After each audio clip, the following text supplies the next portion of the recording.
I think you get a little flashing light, or not flashing light. I think it lets you know as well that Yeah. we're now sort of on it. I usually do a 3, 2, 1, but that would seem so scripted. It's like imagine going on stage going, right, I'm gonna start my comedy now in 3, 2, 1. You'd Well, lose within that minutes. could be hilarious.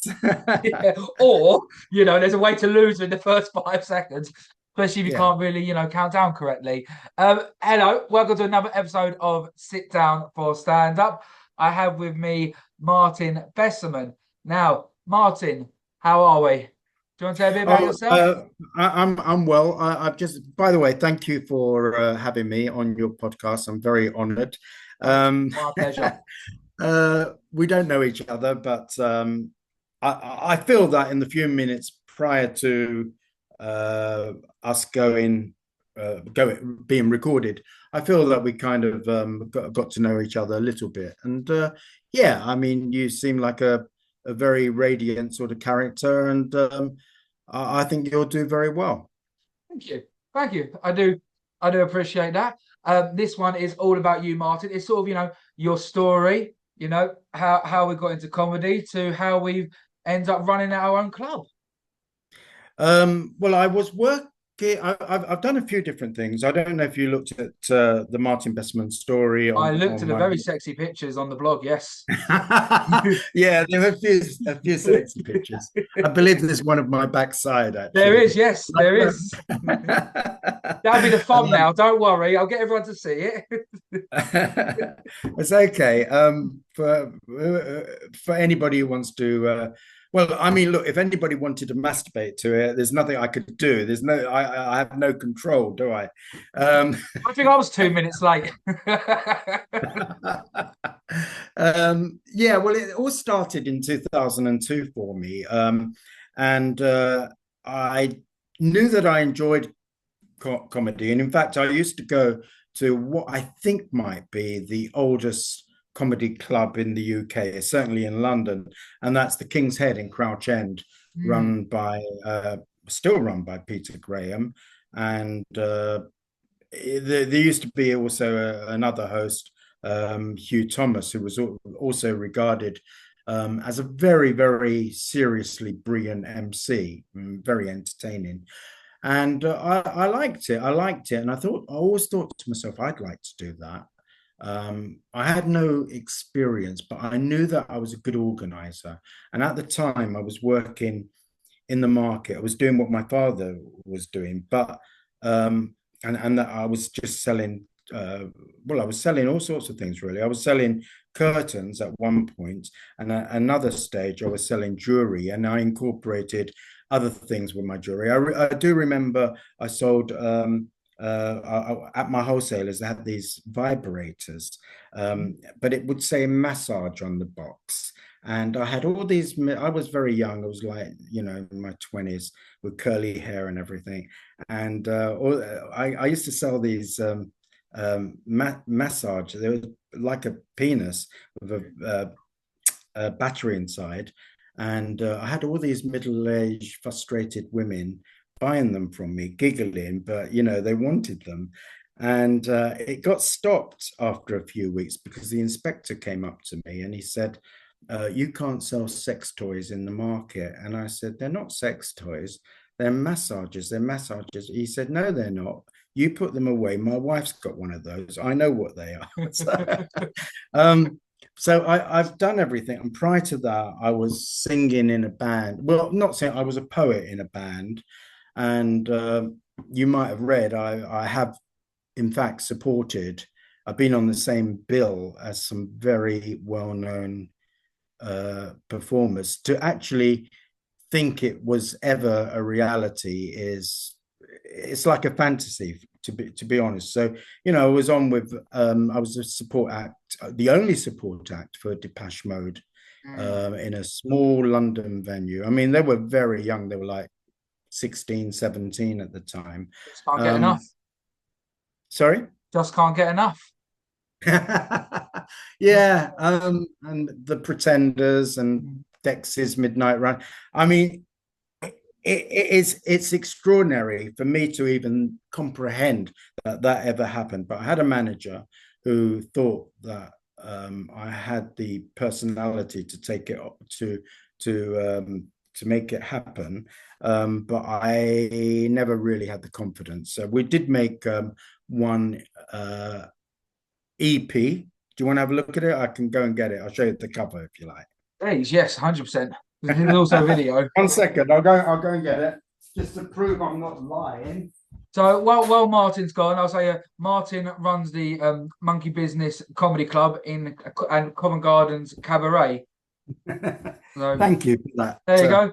That's the single, and that's the EP. Yeah, so you can see there's two pictures of me on, yeah, just there. And it was called the High Class. You can still buy it, but it's I believe it's a bit expensive now. You can buy it. I don't get any of the money because I didn't sign a proper contract. But anyway,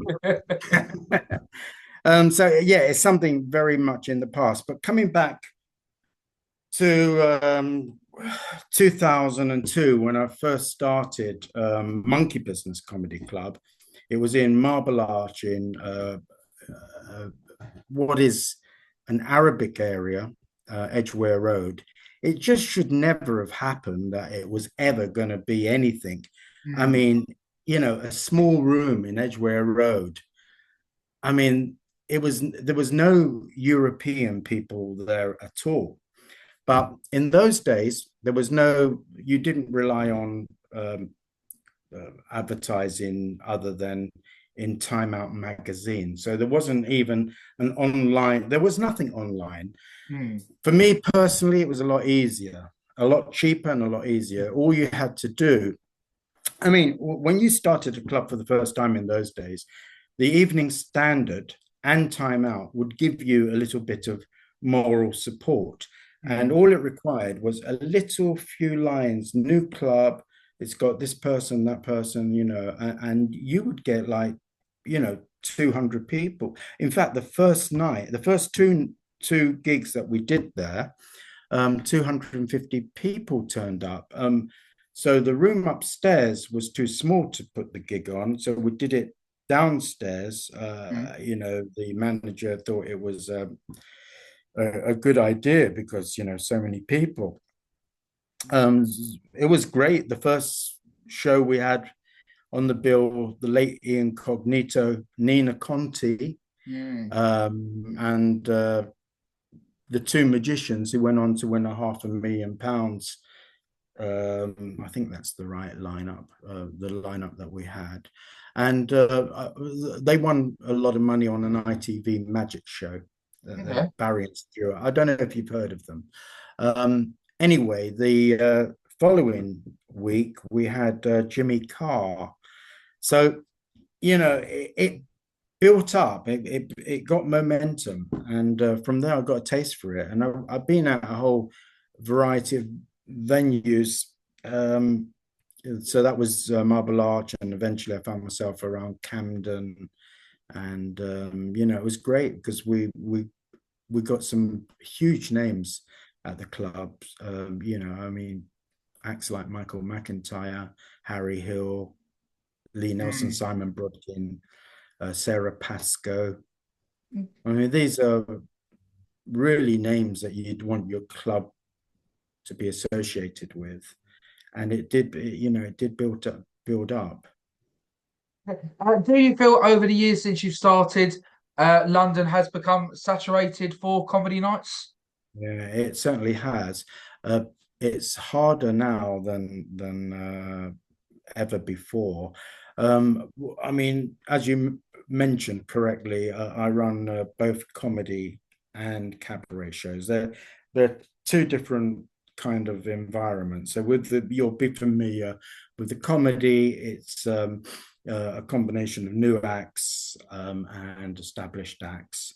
That's it's a format which is enjoyable. It's very, very nice.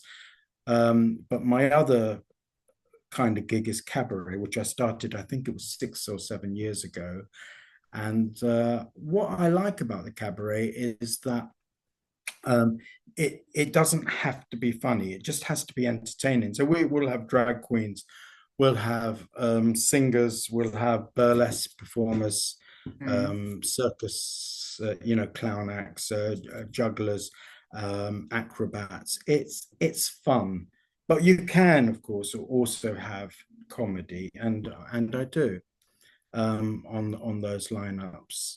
With running these clubs, I imagine it can be quite stressful. What would you say the sort of like the best and the worst thing is about running these clubs?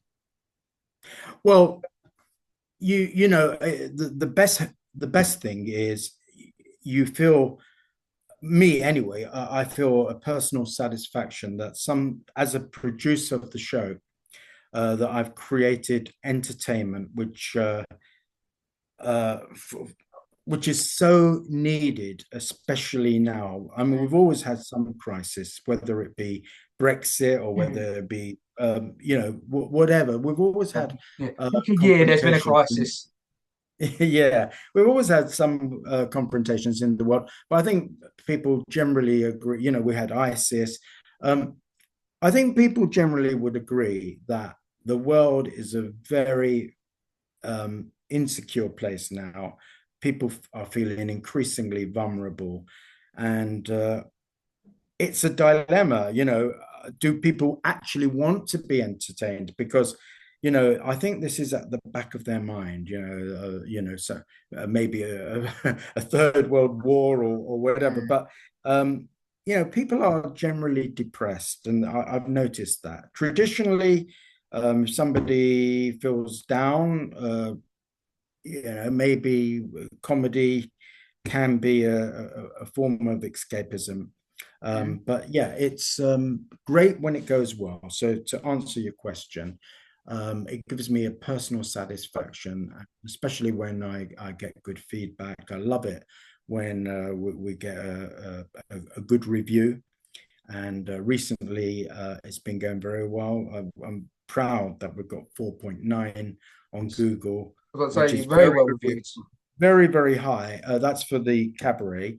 Mm. For the comedy, it's slightly less. I think it's 4.6, but it's still okay. It's good. Well, That's I on think Google. that's absolutely fantastic. It's 4.8 on Facebook as well, by the way. Just throw that one in Yeah, for you. thank you. I mean, Oh, you that, checked. yeah, It's not search. bad. I mean, that's fantastic because when, especially with comedy, it's very opinionated. And if someone doesn't like someone on that night, they could leave a negative review. It does show that, Oh, they you they are hitting they it out the could. park 9 times out of 10. Yeah, they could, and it's even happened. You could have a rival. I mean, you do have on the comedy circuit all kinds of personalities. You'll know as well as I do. You're dealing with quite a lot of unbalanced people as well, and uh, that's an area which for me is a negative. When I witness bullying. Mm. When somebody hasn't done well at the club, they often would blame the promoter, and they will circulate negative information about you. When all you try to do is help everybody. I mean, there's no, anyone who says there's lots of money to be made out of this game is incorrect. Well, I've never seen it, Mm. because what the performers don't see is that you can give free tickets on occasions. You can give massively discounted tickets, and in the past I've had to pay for the venue, and they don't see all the incredible expenses that are involved in putting a show on. Mm. So sometimes you can receive some negative attention that's happened, but I think I've learned to be resilient to that, and I've just had to accept that this is the culture, the culture that we're living in, where people, because they're angry with themselves in, Mm. in many cases, are quite happy to gaslight. And I've also noticed that sometimes it's done not because of any other reason other than to gain some undeserved notoriety, if that makes any sense. What's the saying? No, like, was it no publicity is bad publicity? So even if they're portrayed looking like a dick, then everyone's still talking about them. And you say they blame the producer. Why on earth would a producer ever want somebody to go up on stage and foul? Because to me, that surely would never ever make sense. You want them to do as No, good as they can because then that makes only enhances your night. well, for me, it's been a journey. So with the new act nights, I mean, I don't explain this to everybody, but out of, let's say, 20 applicants, maybe only 7 or 8 will be acknowledged. The others, I would think, are either very bad or they're not ready. That's not a criticism because people can improve, and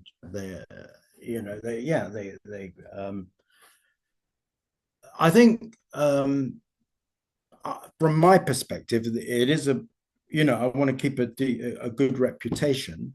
So I insist in having a clip from the person and judged on that clip. I mean, it's a bit naughty to say, but I can normally judge within a few seconds whether somebody is appropriate for my club. So we're not a very, very beginners club, because I think that, we are ticketed because I need to cover the costs.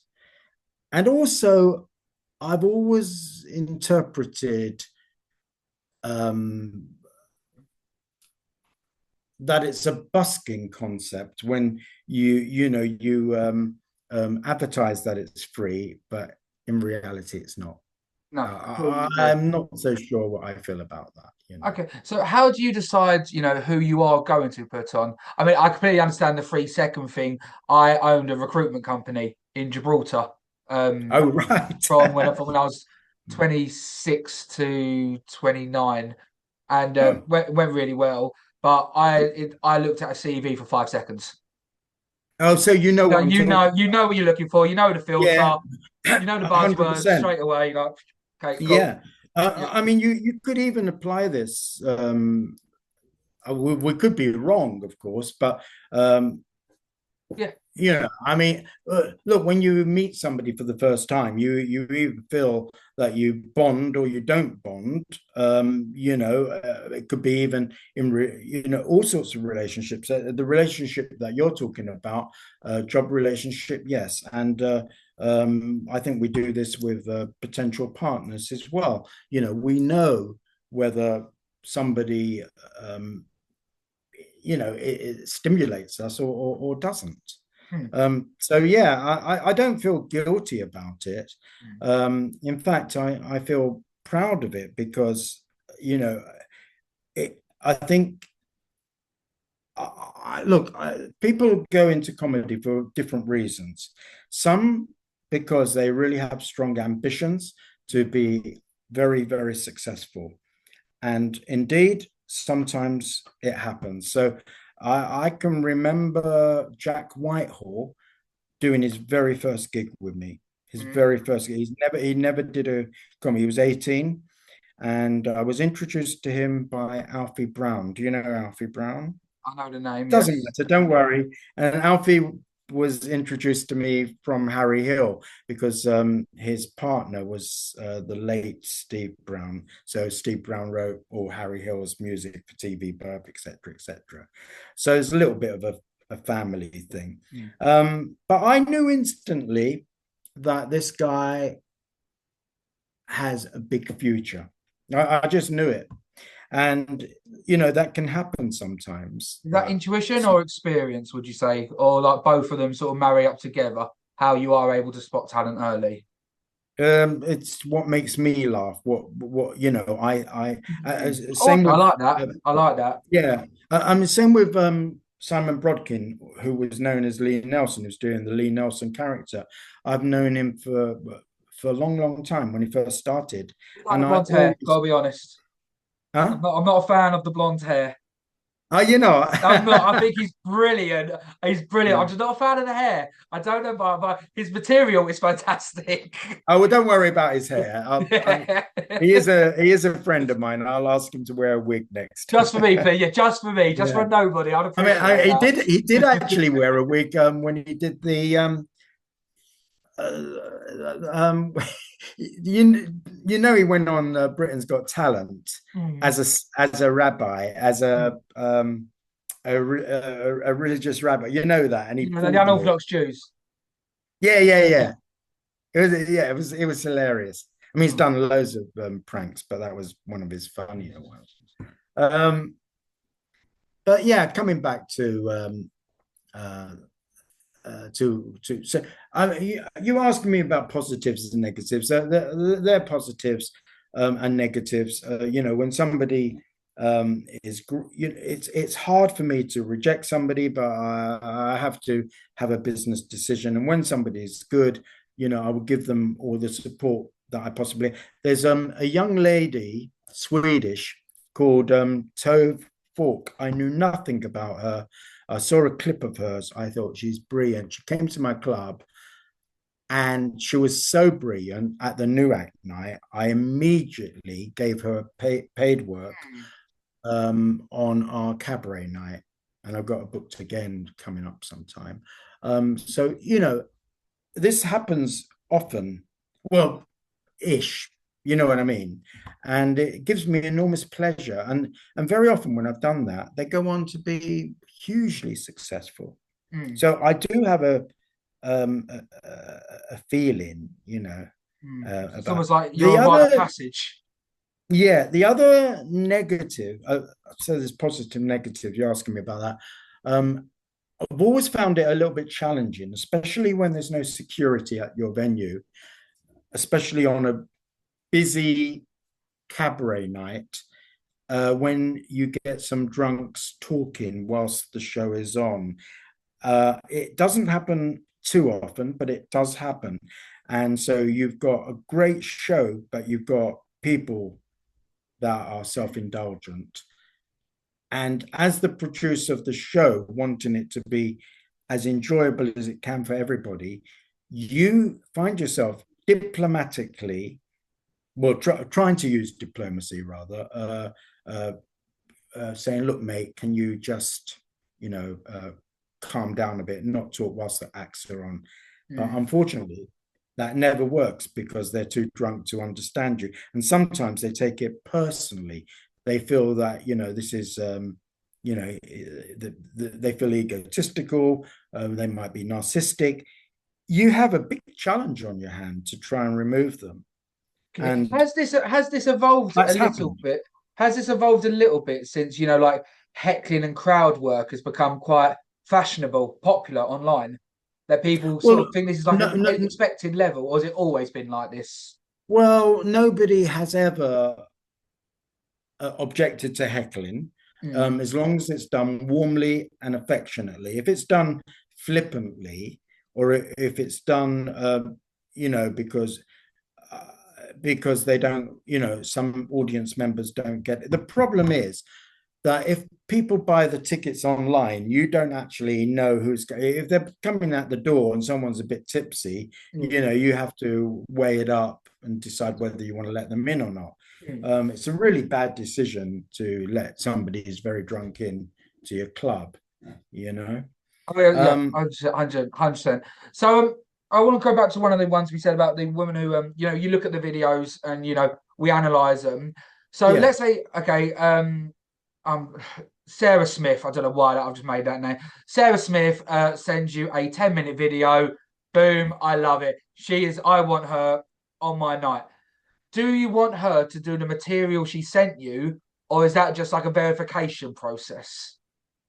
Well, you know, if they're very new, it's probably the only material they've got. I don't mind what material they use as long as it's funny. And I think newer acts have to be honest with themselves. And I don't honestly think they should go on stage until they're ready, because, you know, as a promoter, you then become more reluctant to give them a chance again, except you would maybe in a very long time. So, it's very, very important that they're ready and that they themselves genuinely believe that it's funny. But you do have some people that are doing it for therapeutic reasons. We're all doing it for therapeutic Yeah. reasons, Yeah. but you know what I mean. You just have to, you have to remember that you're a comedian. That's the reason why I don't like the bullying and the gossip that you often see on forums as well, because the emphasis should be on being funny. And don't worry about, you're always going to meet people you find irritating. We all do. But the worst thing, of course, is the echo chamber. Okay. And so someone's performing at your gig, what sort of etiquette would you want from them? Like, would you want them to arrive? Do they have to leave early? How do you want them to like be on the night? Well, we personally are very relaxed. I want to come across as the person that I am, and that is to make them feel as comfortable as I can, and as relaxed as they can. That's all I can give of myself as the producer of the show, and often the MC, which is a similar thing. Your objective is to make the audience feel uninhibited if they feel inhibited, Mm. and you try to get your objective is a very important thing, is just to make the whole environment feel like this is a kind of fairyland. It's like a family occasion where people can bond with people they don't even know. Okay. And I know I've asked a lot of comedians this before, and they've like shot me down when I've said, "So you're the finished article," and then they've instantly gone, "No one's the finished article."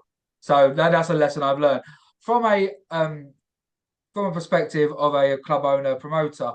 Would you say your events are the finished article, or is there always room for improvement? And if so, what would you be looking for?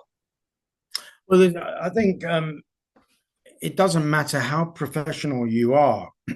um, you can always learn. It's always a journey, and it doesn't matter how many years experience you have. I mean, for example, I'll just give you an example. I'm not too proud to admit that perhaps many, many years ago, I might have, as a host, said some things from the stage which would now be regarded as politically incorrect. And looking back, I could feel a little bit embarrassed that that was my contribution.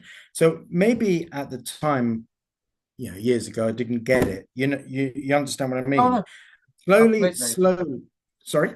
No, completely. But before you go on to this, mine, I don't think you should slap yourself for this because at least you've got the intellect to have the mental awareness that times have Yeah, changed. If I yeah, mean people who absolutely. die by their, die on the hill with their initial statements from 20 years Yeah, ago, they're the yeah, fossils. At yeah, least we're aware, absolutely. and that's commendable. Absolutely. I was never that bad, but it's just having an awareness now. And it's great having that knowledge, and all acts should have that knowledge, because, you want to maximize the enthusiasm. I mean, you look, there is another comedy concept, which is comedy unleashed. I'm sure you've heard of it. It's hugely successful. Mm, And the whole point of Comedy Unleashed is that anything goes. You can yeah, say anything. You can be as insulting as you like. It also probably, as far as I know, includes some mild racism as well. But the audience, I guess, sort of like understand that this is the platform that it is. It's hugely successful. I mean, I shouldn't criticize it, because it's a more successful business than mm, my one at the moment. At the moment, although mine's growing, the cabaret is growing. But uh, yeah, I mean, yeah, just to answer the question, I think we can all learn. I think even things like seating, lighting. Every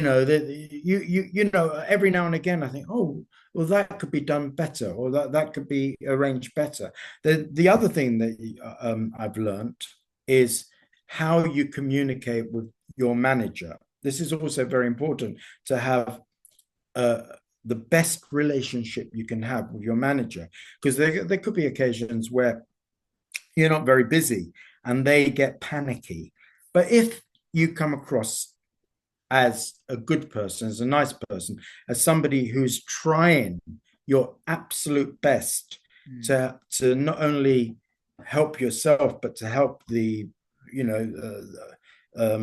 pub as well. In my case, it's a pub. You can do little things which they really appreciate. They might not say anything, but they acknowledge it, like taking the glasses from the table, and just reducing the work for maybe overworked staff there. They like things like that, and I've realized that that's very important as well. I own a pub in Dartford called the Long Dog. Oh, do you? Well done. A micro pub. I bought it when I come back, because I didn't plan on coming back to the country, but I got stuck here. My mum's birthday is March the 15th. So right. as she turns, are you asking 60, me? Excuse me. Are you asking me to buy a present for your mum on her Oh no, birthday? you're late by 3 months. That's why I got this now. I want to know where it next is. March. Yeah, You're late as well, because my mum's birthday is April the 12th. You buy my mum something, I'll buy yours will be first, so expect it. And but then I came back for her 60th, and then a week later we went into lockdown. Yeah. So I got stuck here, and I was sort of twiddling my fingers. I'm going to say this publicly on the podcast. I'm the only dickhead in the world who buys a pub during lockdown. Shows my business acumen. And well, you say when people like perform at my place, like for music, I always say if you're performing, you drink for free. That's just something I do for them. But the returning glasses and things like that, it is such hidden little things like that just mean the absolute because especially being a lazy bastard, like things like that, absolutely, trivial. It's the small things that do make the big difference, and people do notice. Yeah, exactly.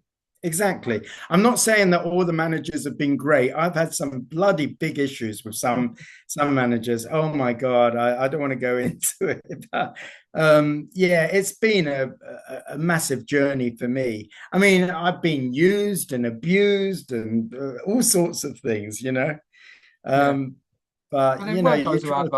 you try to be dignified in the circumstances anyway. I mean, Okay. So, how many acts do we put on a night, roughly? 6, 8? Well, I haven't done the Professional Monkey Business Comedy Club for a while, a few years, but actually, I think the last one I took to Finsbury Park Cinema, Picture House. That was with Paul Chowdhury. It depends. So, if a normal professional pro night would probably be 4 acts, at least 3 of them professional and 1 new, good quality newbie. And then with the new act night, you might get the odd professional performer, but it could be 6 or 7. Okay. And how do you know what order? Between 5 and 10. Okay, and with the newer ones, because I'm trying to do this more from the angle of a new comedian, because we always look at the finished articles. We want to know the grueling process they go through. How would you know what order to put them on? Well, that's very important. It's a good question, actually, because order is really important. And my response to you is this: that it's important to have a strong comedian to warm them up, and your closing comedian should be one that they remember. I think that's really important. So you want them to think, oh, this is good. I can get into this. I'll buy another drink or whatever. And then at the end, you want them to go away wanting to return. So And oh, Joe, I've never ever asked this question before, and I'm actually quite curious. What would you say is sort of like the percentage of comedians you see nowadays? How many are like one-liners? How many are like deadpans? How many are storytellers? Oh, I haven't really thought about it, to be honest with you. Uh, I I don't know is the answer to that question. I can't really work it out. I do personally like I do like alternative kind of comedians, where it's a little bit difficult to predict what they're going to say or what they're going to do. Okay, that's because I was with how social media's sort of grown. I'm seeing more one-liner comedians because it's easier to Yeah, get the 7 to 15 second click reels yeah. instead of the Um, storytelling where they lose interest, and then you got to I do the mean, jokes. look, there are some really good one-line comedians. Milton Jones immediately comes to mind, and also, of course, Tim Vine. I'm not sure if you're familiar with these comedians Oh yeah, because Milton Jones, yeah, you yeah, are, yeah. yeah. Yeah, they're very good. I think Tim He's Vine. kooky as well, isn't he? He's kooky Huh? one line. He's kooky. I don't know if that's the right word to Yeah, describe. it's Like, very clever. oh I yeah, think Tim you can tell. Vine holds the record for telling the most one-liners within a minute or whatever. Yeah, it's Well, very good. I always find it quite curious because when you look at a lot of the comedians who have made it, they are very intellectual. Yeah, I do think, although you can get some great working class comedians like Jeff Innocent comes to mind. Yeah. Um, I'd say that it is an advantage to have had an academic education, which I have not. But Mm. I have noticed on these panel shows, for example, overall, they have had a really good education, which means they have this, More I don't know, versatile. I think additional ability, perhaps. But Mm. look, that might be a bit pretentious of me to say and a bit rude of me to say, because there are some great working. I mean, look, I am being a bit unfair. There are especially some female acts. I mean, Sarah Callaghan, who did the club recently, is a working class comedian. I think she's from Southeast London, Hey, which is hey, not. none of that. None of that. Yeah. Hey, Yes. that's me. I'm Southeast London. Where we having this Well, I'm conversation? surprised, mate. Accent pop on though. So you got away with it on the old Kent Road, and then you bought a pub, mate. Yeah. Technically, my pub's in Kent. I've gone posh. Yeah, yeah, yeah. Um, so where are you born? Where were you born? Bexley, born and bred. Well, Sidcup. Bexley Heath. Yeah. So Well, I Bexley's a was. cop out because I'm a DA postcode, but we're still Yeah, Borough of London. So yeah, we're a cop out. yeah. So I worked in near Camberwell. I worked in East Street Market, Elephant and Castle, for Yeah, cool. years. In fact, I worked next to the late Jade Goody. Do you know about Oh Jade Goody? yeah, yeah, I remember. Yeah. Um, I'll tell you a little naughty story. She got the sack for Nick because she worked next door me. Mm. 1 year before she became famous, she got the sack for nicking a quid from the biscuit. It was a biscuit. They were selling biscuits and cakes and that. She worked for them and she nicked a quid. It's just such a contrast. And then she goes on to be a millionaire. So I got fired once for petty theft, and it is the most bullcrap story in the world. I worked at Gala Bingo, and every time they handed out, like, it was on one of them days when you get a book, you got a free small box of celebrations. Yeah. And at the end of it, one of the old dears who absolutely loved me, she was like, "Oh, I don't like the Snickers," and she gave me the Snickers from her pot. And they said, "Oh, that classified as petty theft. You stole from a customer who we gave a gift to." Oh, right. Where it was one singular celebrations chocolate. Yeah. And But yeah, the difference is that Jade Goody became a multi-millionaire yeah. and you just own a pub. I have a proud three figures in the bank account, sir. Thank you very much. Oh, there Okay, you you go. know, yeah, it's not the highest Not too three bad figure. then. Yeah. Not too Well, to be bad. honest, the utility bill hasn't come out yet, so it'll Yeah, be in the red very quick. Don't worry. that's all right. How's your pub doing? Um, we we live for the weekends, and we haven't got a garden. So summer, awful. I'm a winter pub. Like Yeah. it's a micro pub. We do about 70 bums on seats. Okay. So you know, Do you do gigs there? Do you uh, do, I only do music because there's a place in town that does do a comedy night, and yeah, basically it's sort of like I'll do karaoke, you do comedy. We won't step on each other's toes. yeah, Let's all yeah. live happily together Yeah. because he's bigger and better than me. So I'm the Well, David, do you he's know, the Goliath. it's funny because now I'm competing with Top Secret, they're Mm, like 1 minute walk away from me. And I believe there is another comedy club like 30 seconds from me. It's mm. Covent Garden. I mean, that's it. But you look, they're doing comedy. I'm doing the new act, but I'm doing cabaret. So it's a bit different. Yeah, Okay. interesting. Okay. One of my favorite questions I always ask, and I can do it from a different perspective here. What is the best thing, and also what is the worst thing you've seen a comedian do on stage? Well, okay. The best thing is, I'll tell you what I think. And I was given this advice a long time ago, and it's correct. I never really gave it much credibility at the time. I was on a cruise ship some time ago on a cruise, and there was like I was very young, and there was a competition, and the judge was a professional comedian, and my mistake was I was making fun of the audience. I still do it, Mm. but I'm more gentle with it. And what he said to me was my mistake. His advice was that I should be making fun of myself as opposed to the audience. And I thought about it, and when I see comedians make fun of themselves on stage, it invariably works better, if you understand what I mean.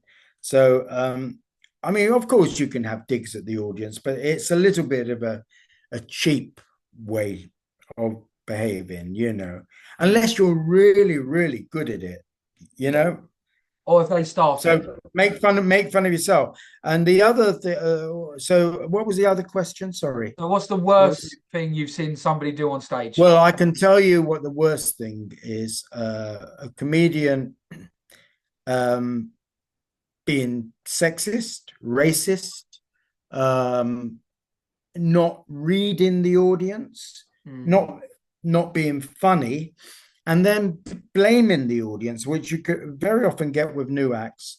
It's just something that is so embarrassing. And it's Mm. like I feel bad because then the audience, as opposed to blaming the individual involved, looks at the promoter, the producer. Why didn't he? Why did he employ the services of this individual? Okay. So yeah, it's really important. It comes back to what I was saying about trying to work out with someone you don't know, trying to establish what their comedy is all about. Would you Um, emphasize that they're a new comedian then beforehand? Just like hedge your bet. sorry, Would you like sorry. emphasize to the crowds that they're a new comedian before, just to hedge your bet? Well, I think audiences know on a new act night. They know by the price Mm. that it's mainly a new act night. They know that, so you're forgiven a bit. But it should never be a performer who's not doing well. I've seen it happen a few times. Mm. Blame the audience.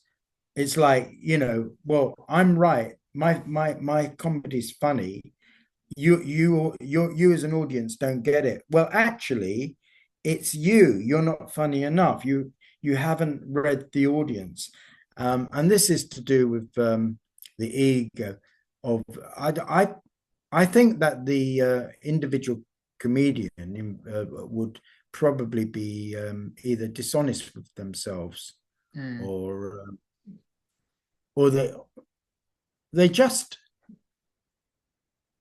no that I think they're being dishonest with themselves. That's basically what I'm trying to say. I have seen it, and any comedian on here that has that is doing that should stop immediately. Mm. Okay. Well, I got given this. He's a young lad in Liverpool called Kai Carson. Absolutely fantastic. And he gave me this bit of advice that I've sort of taken with me, and it was like, you never shit on another comedian who hasn't got the ego. If they've had a bad set and they're humble about it, Yeah, you know, but if they come off with an ego, then yeah. yeah, then it's Well, fair game almost. yes, that's very reasonable. I mean, yes, it's we've all we've all got to start somewhere, Mm. and I think it's not right for comedians to judge other comedians. So I mean, look, people will always do it. People We all do. judge people. Like Yeah, my favorite thing in the world used to be people watching. Go Starbucks, have a coffee, and just watch people walk by and judge yeah. them. Mm, Like I mm, was a bit of mm. a bitch. Like, Yeah. Well, look, we've all got to be entertained when we're going to a comedy club. And I think you have to refrain mm, from your personal thoughts. I mean, even I do. I will have my personal views. And very often comedians will ask me, look, what did you think of my set? They want some people. reassurance. Okay. um what's the word, validity? They Validation, want validity. validity, yeah. I usually don't do that unless somebody is really outstanding, Mm, and then I will say, look, you're amazing, would you like to do my cabaret night? okay. Yeah, And I'll do that. how experienced would you want even a new comic to be to apply?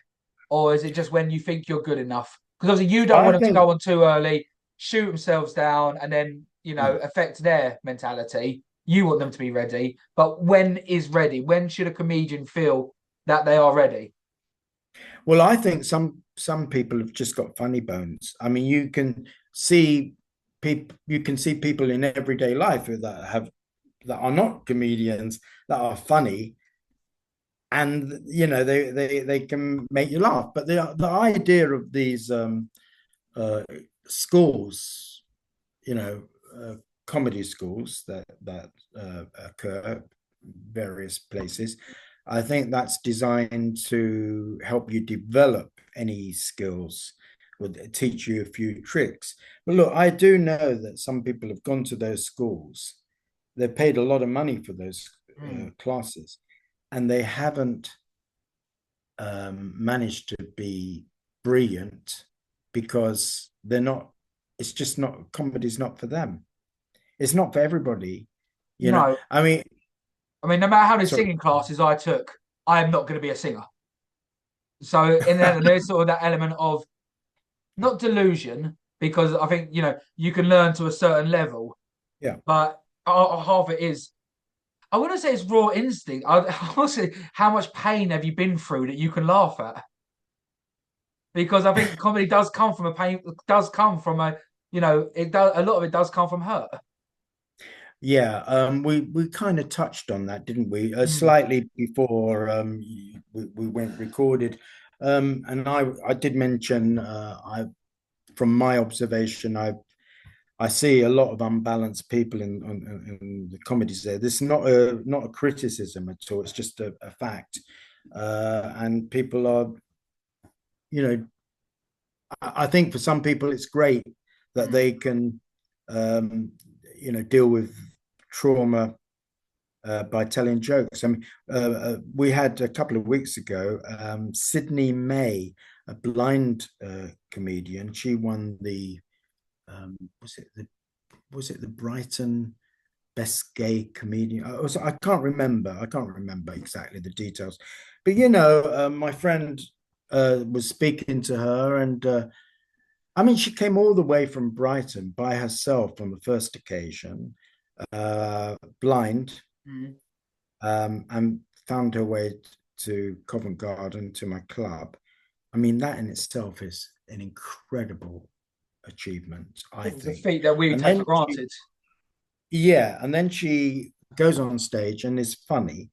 Um, it's great. I mean, there are other achievements from. I mean, the best acknowledgement I have of anybody like that as well is Chris McCausland. Mm. Do you know Chris McCausland? The I've had blind. David Eagle on the pod. Oh, David Eagle is brilliant. I've had him on. Yeah, He had me dying. brilliant. He had me dying.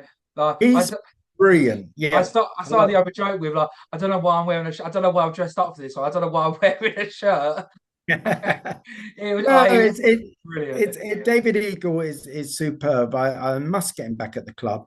But Chris McCausland won Dancing with the Mm. Stars. Yes, how do you know I you're on mean, about? Yeah, mate, some people might say, ridiculous way to "Oh, do that. that was just a sympathy." No, it wasn't. No, He was brilliant. He was yeah, brilliant. I watched the dance moves and I thought, how did he learn that? yeah, I mean, I couldn't do it, and I've got no, eyes. And then he does these panel shows, he does live at the Apollo. He's so funny, and for somebody who's got this kind of handicap, wow, it puts things in perspective, I think. 100%. And the one thing I love is that they can. I mean, I love people. No, no, I'm not saying I love people who've got like the disabilities. I'm not no, but I'm not. But the fact that they can make light of unfortunate circumstances, I applaud Sure, that as well. sure, Just sure. just get on and just absolutely commend it. So yeah, all the best, man. They need to be, what's the word? Not paraded, but you know. Oh yeah, they No, need. You know what I'm trying to say. Like they need to be honoured where they are for what they've done. And yeah, I don't. I agree. I don't think it can be trivialized. The Regarding the extra challenges, the extra difficulties that they would experience with their handicaps. So yeah, I'm in total agreement with you there. And if somebody's funny, and if they're handicapped in any way, they're encouraged to perform at my club. Yeah. okay, and so I'll finish with this, Martin. Why should people come to the Cabaret or Monkey Business Comedy Club? Well, we've got very high ratings and on Google and on other platforms, and that's not that you can't with Google you can't remove them. You're stuck No, with yeah, whatever people say. The fact is that I run my clubs with love, with passion.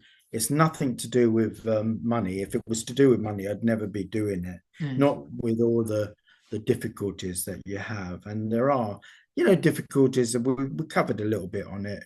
With the dealing with the public and dealing with some certain performers. It's just I do it because of real love, and that's probably the reason why I've been going as long as I have. So since 2002, it's a really sizable length of time to be mm. running a club. It means that I do the best I possibly can. Otherwise, nobody could sustain still being there after all that time. It's impossible. Yeah. Lost the So murder. yeah, when you when you come to my club, it's a unique experience. It's different. Everybody knows it's different. It's a little bit mad, and I think that what you see at my club, whether it be comedy or whether it be cabaret, you see compelling performers that love to entertain, and there's always a buzzing atmosphere at my club. It's and also, this venue in Covent Garden, it's it's a nice size. You can take 100. It takes up to 100 people. It's separated from the main bar. It's got its own bar. It's in a great location. It's 3 minutes from the tube station. Our next gig is Saturday, the 26th of this month of July. Yeah, do get your tickets. www.cabaretcomedy.co.uk. Perfect. Martin, thank you ever so much for coming on. I've really appreciated this. Really enjoyed Well, it. it's been a pleasure, and do come along to the club. Oh, 100%. I'll come as a like you said about being experienced. I'm 3 months in. I still think I'm a little bit raw, but a bit of training, I would love to come perform. Well, So you're welcome to. Do you want to come? If you want to come on, I've got a couple of spots available on Saturday the 26th, or will you be at the pub on the weekend? I'm not allowed in the pub anymore. Oh, I am. That was a joke. There's a woman called Jane who runs it for me. She's a 62-year-old Iron Maiden, and when I go to the pub, it's actually a bit of a negative because I end up just drinking the stock. So she runs it for me perfection. I go down for the karaoke, and fantastic. But I will speak to you over that about the 26th. You're very welcome. Martin, thank you ever so much for coming on. My pleasure. You, Take bye. care.